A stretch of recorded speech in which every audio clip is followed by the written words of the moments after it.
What is going on, guys? In this video we're going to be going over 25 interesting facts in GTA Online. So without further ado, let's jump into the video. On the Warstock Cash and Carry website, for some reason the Ruiner 2000 has a picture that shows it has a beige interior on the ground. But when you actually purchase the vehicle, this does not have a beige interior. In fact, it has a regular interior. So for some reason this is very misleading.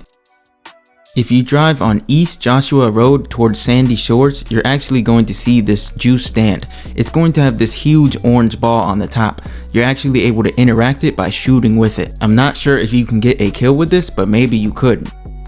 In East Los Santos, inside of one of the warehouses, you can actually see a snowman. This guy is hidden behind boxes inside of this room. For some reason you cannot enter the room, but you can still see it by looking through the little hole.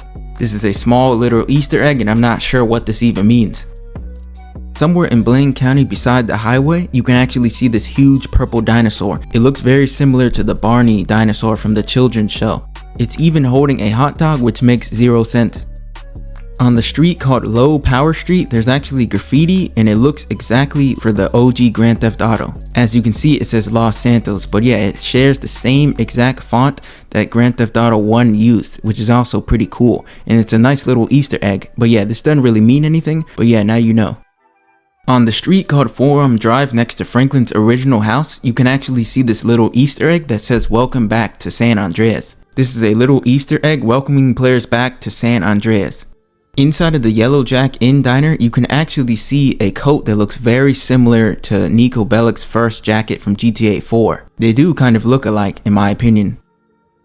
In some of the two-car garages, you can actually see a Liberty City license plate on a car bumper if you look up on this shelf over here. But as you guys know, we are in Los Santos in GTA 5, so why does this say Liberty City? That is pretty interesting. If you own the Arcadius Business Center office and then you use a vehicle that has homing missiles, you're actually able to randomly lock onto this security guard for some reason. Even though the security guard is at the lower level, for some reason the game will still make you lock onto this guy, which is pretty strange in my opinion. But for a split second, you're actually able to see that it does lock onto the guy, but it won't do anything because the guy is at the lower underground part. This vehicle is called the JB700 and this is a reference to James Bond because J for James and B for Bond. That is what this vehicle is called, the JB700, and it is literally just his initials. The 700 is just 007 backwards. In the Tesseract, for some reason when you're in first person mode, you'll notice it has a fuel gauge. This vehicle is literally an electric vehicle, so it shouldn't have a gas fuel gauge because it is an electric vehicle. But yeah, I think Rockstar Games forgot to make this change. Another thing about the Tesseract is that the front windshield is actually able to be tinted. For some reason, 99.9% of the vehicles in the game are unable to have the front windshield tinted, but for some reason on the Tesseract, you're actually able to fully tint the front window. The Kosaka's interior is actually located near the Vinewood racetrack. The reason we know this is because if you enter a new session while you set your spawn point to your Kosaka, you can open your map and you'll see that your personal vehicle will spawn right on this racetrack. The Wastelander cannot transport any vehicles at all. Even though it looks like it's able to transport some, this thing cannot do anything, which makes it completely useless. And it also has towing hitches and stuff on the vehicle, but it still doesn't serve any purpose whatsoever. When you place a vehicle on it, the vehicle will simply fall off the truck, which makes this vehicle completely useless. The double action revolver has a special animation when you unequip it. It is pretty cool, but another thing about this is that when you unequip the weapon will be placed into an imaginary holster. As you can see, the character does not have a holster, but for some reason the weapon will literally evaporate and disappear into thin air. The Deluxo is able to carry exactly 30 missiles, but for some reason if you use every single missile, you'll still be able to see one remaining missile in each slot, but for some reason they are unable to be fired. But if the Deluxo really has 30 missiles, why is there still extra missiles remaining in the extra slot? That is kind of strange though.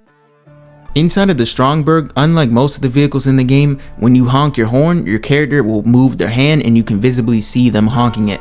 For some reason in the Strongberg, you cannot see this little feature. So every time you press the horn, nothing will happen. It will still honk, but your character will not move its hand at all, which makes no sense.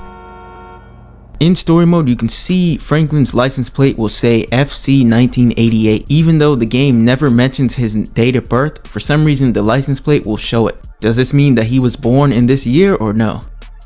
Also, since story mode does take place in I believe 2013, I believe that will make him 25 years old.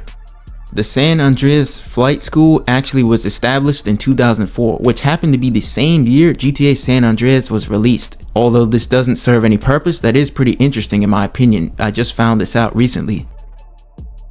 The armored Kuruma uses pure black tinted windows. That means that you literally cannot see through it basically. This is probably one of the only vehicles that have this feature. But yeah, that is pretty strange how you cannot see through the vehicle whatsoever. But most of the vehicles only have the limo tint, which still allows you to see through. But with this vehicle, it's actually pretty pure black, so you can't really see through it.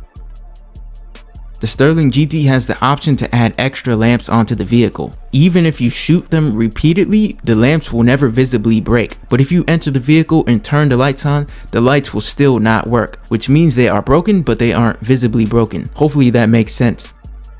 Outside of the casino, you're actually able to see this huge TV. You can actually crash through it and you can go right through it.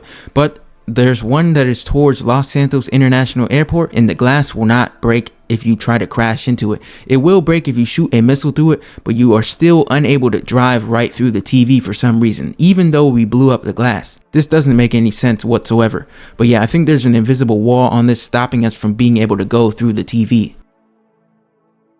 In story mode, if you dial the number 1-999-367-3767, this will dial a random contact called black cell phones. After that, you'll see a random small explosion appear right over your head for some reason, and that is pretty random.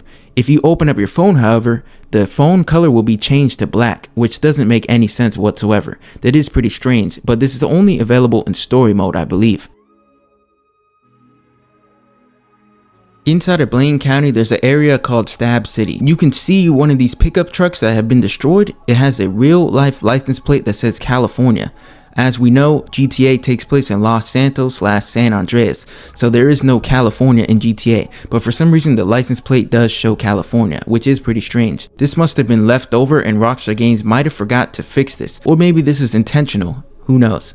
The license plate also expired in 2010, which was 15 years ago.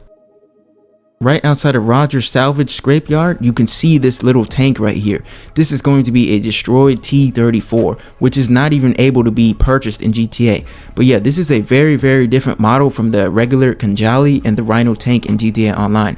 That would be cool if we could purchase this vehicle, because it does look pretty unique. Alright guys, that is the end of the video. Hopefully you enjoyed the video.